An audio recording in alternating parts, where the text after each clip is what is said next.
আজকে শেয়ার করছি ভীষণ মজার একেবারে রেস্টুরেন্ট স্টাইল হট সয় হানি গার্লিক উইংস। দারুণ মজার হয় খেতে, একেবারে ছোট থেকে বড় সবাই খেতে খুবই পছন্দ করবে। এমন টেম্পটিং এবং মাউথ ওয়াটারিং একটা ডিশ আপনার খাবার টেবিলের সৌন্দর্য অনেক গুণ বাড়িয়ে দেবে আর সবাই খুশি হয়ে যাবে। বাচ্চারা খেতে ভীষণ পছন্দ করে, তাই আমার বাসায় এটা প্রায় বানানো হয়। একেবারে সহজভাবে দেখানোর চেষ্টা করেছি। ঘরে মাত্র কয়েকটা ইনগ্রিডিয়েন্টস থাকলেই কিন্তু মজাদার এই রেসিপিটা আপনিও বাসায় তৈরি করে নিতে পারবেন। তাহলে চলুন রেসিপিটা দেখে আসি। বাজার থেকে একেবারে টাটকা ফ্রেশ চিকেন উইংস কিনে নিয়ে এসেছি। এগুলোকে বেশ ভালোভাবে আমি ধুয়ে পরিষ্কার করে পানি ঝরিয়ে নিয়েছি।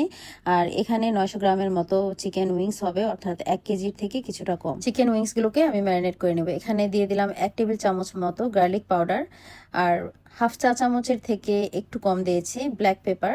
এখানে দিয়েছি প্যাপ্রিকার পাউডার প্রায় হাফ চা চামচ, তো আমি আন্দাজ করে এখানে দিয়ে দিলাম। প্যাপ্রিকার পাউডারটা দেওয়া হয়েছে কালারের জন্য, সুন্দর একটি কালার আসবে। আর এখন দিয়ে দিচ্ছি সয়া সস, প্রায় 1 টেবিল চামচ মতো সয়া সস দিয়েছি। তো এখন সবকিছু একত্রে বেশ ভালোভাবে মাখিয়ে দিচ্ছি। আর চিকেন উইংসগুলোকে মাখানোর পর মিনিমাম 15 মিনিটের মতো ম্যারিনেট করে রাখতে হবে। হাতে সময় না থাকলে অ্যাটলিস্ট মিনিট 5 ম্যারিনেট করে রাখতে হবে। এতে করে সসগুলো চিকেনের গায়ে বা উইংসের ভিতর বেশ ভালোভাবে ঢুকে যায়, পরবর্তীতে খেতে ভালো লাগে। তো এখন আমি এর মধ্যে দিয়ে দিচ্ছি টেম্পুরা ফ্লাওয়ার প্রায় 2 টেবিল চামচ মতো।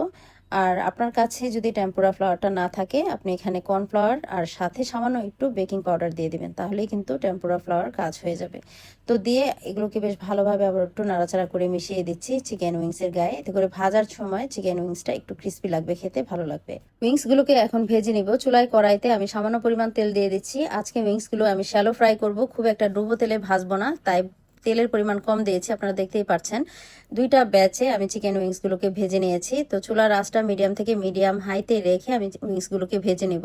প্রথমে তেলটাকে বেশ ভালোভাবে হাই হিটে গরম করে নিয়েছি, তারপর চুলার আঁচটা মিডিয়ামে করে রেখে মিডিয়াম থেকে মিডিয়াম লো আছে আমি চিকেন উইংসগুলোকে ফ্রাই করে নিয়েছি। খুব বেশি তাপে ভাজতে যাবেন না, তাহলে উইংসের উপরের পার্টটা পুড়ে যাবে এবং ভিতরে কিন্তু সিদ্ধ হবে না। তাই মোটামুটি মিডিয়াম থেকে মিডিয়াম লো আছে আমি যে উইংসগুলোকে 2টা ব্যাচে ভেজে নিয়েছি। তো ভেজে নেওয়া হয়ে গেছে, আপনারা দেখতেই পাচ্ছেন খুব সুন্দর করে লাল লাল করে আমি ভেজে নিয়েছি।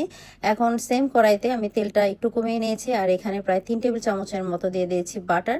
বাটারটা হালকা আছে একটু গরম করে নিয়ে এর মধ্যে আমি দিয়ে দিলাম 1 টেবিল চামচ মতো গার্লিক কুচি বা রসুন কুচি আর কি। তো রসুন কুচিটা দিয়ে বেশ ভালোভাবে নাড়াচাড়া করে একটি সুঘ্রাণ বের হয়ে আসা পর্যন্ত আমি ভেজে নেব। এই পর্যায়ে এসে চুলার আঁচটা মিডিয়াম লোতে রেখেছি। এখন এতে দিয়ে দিলাম প্রায় 5 টেবিল চামচের মতো হট সিরাচা সস, এটা একটু স্পাইসি হয়ে থাকে।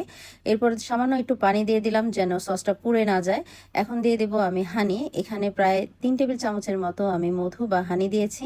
এটা দেওয়া হয়ে গেলে পরে এখন দিয়ে দিচ্ছি 1 টেবিল চামচের মতো সয়া সস। এবার সমস্ত সসগুলোকে একসাথে বেশ ভালোভাবে নাড়াচাড়া করে মিশিয়ে দিচ্ছি আর একটি বলক আসা পর্যন্ত অপেক্ষা করব। তো মোটামুটি বলক চলে এসেছে, সসটা কিন্তু চারিদিকে ঘন হয়ে এসেছে। এখন আমি এর মধ্যে দিয়ে দিচ্ছি ভেজে রাখা চিকেন উইংসগুলো।